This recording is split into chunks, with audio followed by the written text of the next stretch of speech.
Yesterday, Governor Hutchinson announced that Arkansans may return to their gyms and athletic clubs, albeit with significant restrictions.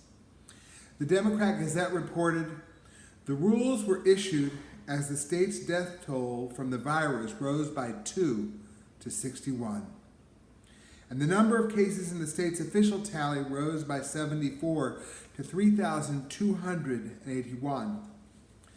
That total does not yet include all the results from an outbreak at the Cummins unit in Lincoln County, where infections have been identified among 860 inmates and 51 staff members.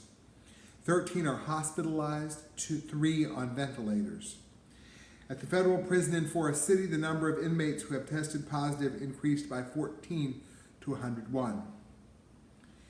This scourge is hardly unique to Arkansas. A week ago, the Marshall Project reported that at least 9,437 people in prison had tested positive for the illness, and the number of cases had grown threefold in the previous week alone. And more than 140 people, most of them incarcerated, but including some staff, have died thus far. The Marshall Project was quick to add that, as startling as those figures are, they're almost certainly underreported. Arkansas, to our state's credit, has been a leader in testing inmates and releasing data. We could be tempted to see prison infections as a distant problem. After all, we won't have prison inmates, or guards for that matter, working out 12 feet from us or seated in a restaurant at 1/3 capacity. These infected inmates and prison staff are not our neighbors by the common definition of the term. The Cummins unit is 80 miles from my house, the Federal Corrections Institute in Forest City, 96 miles away. Moreover, because prison inmates are confined and visitors are necessarily prohibited during the pandemic, we do not risk being infected by them directly. Prison staff, by contrast, live in the community. While those who have tested positive for the virus are doubtless quarantined, we know that this virus is transmitted before it shows up in tests or a carrier suffers symptoms. Prisons are not hermetically sealed. While we may not live among Cummins inmates or staff, plenty of Arkansans do, and this virus is highly contagious. This week, we read what Rabbi Akiva called the greatest principle of the Torah: love your neighbor as yourself. We would do well to ask, are Arkansas prison inmates among the neighbors we are commanded to love? And if so, how would we go about fulfilling that commandment? In the 13th century, Rabbi Hezekiah ben Manoach explained, you are to put yourself mentally into the position of your fellow human beings, and therefore not do anything to them that you would not have others do to you. By the same token, you should love as much to do favors for them as you would have others do favors for you. Arkansas and federal prison inmates may deserve a special measure of neighborly treatment. After convicting them of crimes in our courts, our society has confined them. Therefore, we are all responsible for their well-being. In this way, they are acutely our neighbors.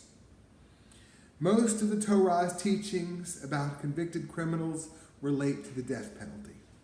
For example, Rabbi Shlomo M. Brody writes in Tablet, quoting Deuteronomy 21, the Torah explicitly mandates burying executed criminals.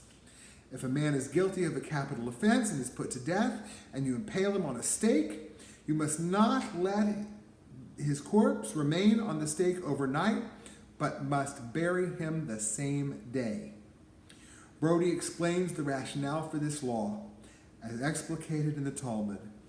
No actions, however horrific, can remove the fundamental element of a person's humanity. If we must be concerned about the welfare of corpses left behind by executed criminals, our responsibility to living human beings who are inmates in our federal and state prisons is even greater. Prison merits little mention in the Torah or Talmud because imprisonment was not a common punishment at that time. By modern times, though, rabbis were evaluating the prisons in the societies where they lived. The 19th century Turkish rabbi Chaim Pelagi seems to address something resembling a modern prison system when he writes, Torah did not give permission to place someone in a prison that is cramped, for prisons are only for keeping a person to ensure he doesn't escape. Even more so, we should not place him in a prison that is soiled. Rabbi Pelagi didn't know about the barracks in the Commons Unit and other Arkansas prisons where inmates live by the score, their beds only feet apart. Still, his dictate distinctly prohibits that type of crowded incarceration. Ruling against keeping prisoners in soiled conditions, Rabbi Pelagi wasn't but could have been referring to inmates of prisons with rampant coronavirus infections. What can be done?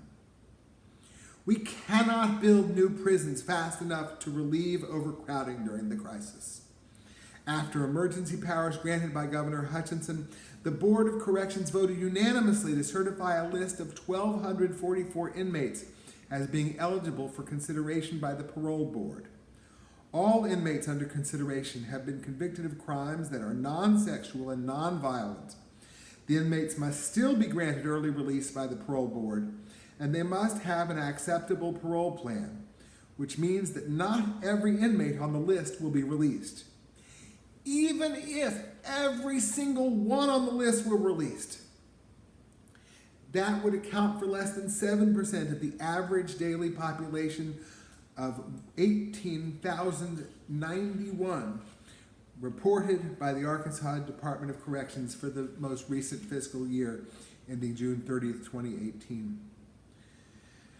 Our governor is on the right track, but not moving quickly enough, and he's moving too modestly in this regard.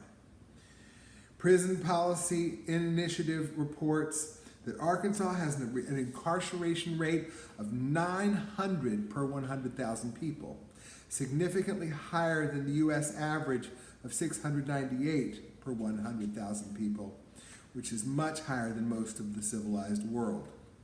About half were convicted of nonviolent crimes. Rabbi Nachman of Bratslav wrote, "All the world is a very narrow bridge." Words that we shall sing in Hebrew momentarily. Rabbi Nachman, who died in 1810, couldn't have imagined a pandemic spreading from China to the United States, Europe, and worldwide. He did not live in a world that has become as small and interconnected as ours has. Still, he understood we are all on this narrow bridge of planet Earth, of this life, together. No matter where we live, even in prison, we are all neighbors. Rabbi Nachman concludes, and our main objective is that fear not consume us.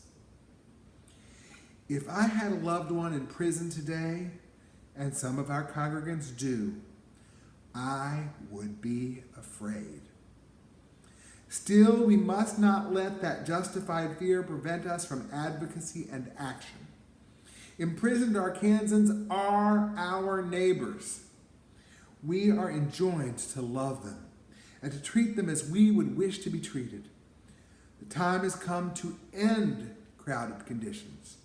The time has come to expand compassionate release to as many nonviolent offenders as possible. The time has come to love all our neighbors as ourselves.